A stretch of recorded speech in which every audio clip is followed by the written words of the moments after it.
Hello সকলকে। তো আজকে ভাবলাম যে তোমাদের সাথে একটুখানি বানিয়ে নিই পরোটা। দেখো পরোটাটা আমি আস্তে আস্তে আটা মেখে নিয়েছি আর এইদিকে গোল গোল লেচি করে নিয়েছি। তোমরা যদি আমার পদ্ধতিতে পরোটা শেখো তাহলে দেখবে পরের দিন অবধিও পরোটা একদম নরম তুলতুলে থাকে।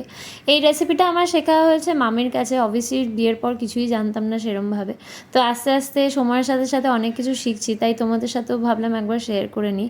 তো এবার লেচিগুলো দেখো গোল গোল করে বেলে নিচ্ছে, তোমরা স্কোয়ার ট্রায়াঙ্গেল যা খুশি করতে পারো। এবার চাটু গরম হলে একটা পরোটা দিয়ে তারপরে দেখো সাইডে তেল রাখা আছে, ওগুলো আস্তে আস্তে খুন্তিতে করে তুমি দিয়ে দিতে পারো, তোমার ব্রাশও ইউটিলাইজ করতে পারো। তো এক এক করে এরকমভাবে হালকা হালকা করে পরোটাগুলোকে দু সাইডে চেপে চেপে ভালো করে তোমরা যদি সেঁকে নাও তাহলে দেখবে একদম নরম তুলতুলে সুন্দর পরোটা তৈরি হয়ে যাবে, আর পরের দিন অবধিও একদম নরম থাকবে। দেখো আমি এই ফোল্ড করে দেখাচ্ছি, তোমরা বুঝতেই পারছো কীরকম হয়েছে। তোমরাও ট্রাই করে আমাকে কমেন্টে জানিও। দেখা হচ্ছে পরের ভিডিওতে। টাটা।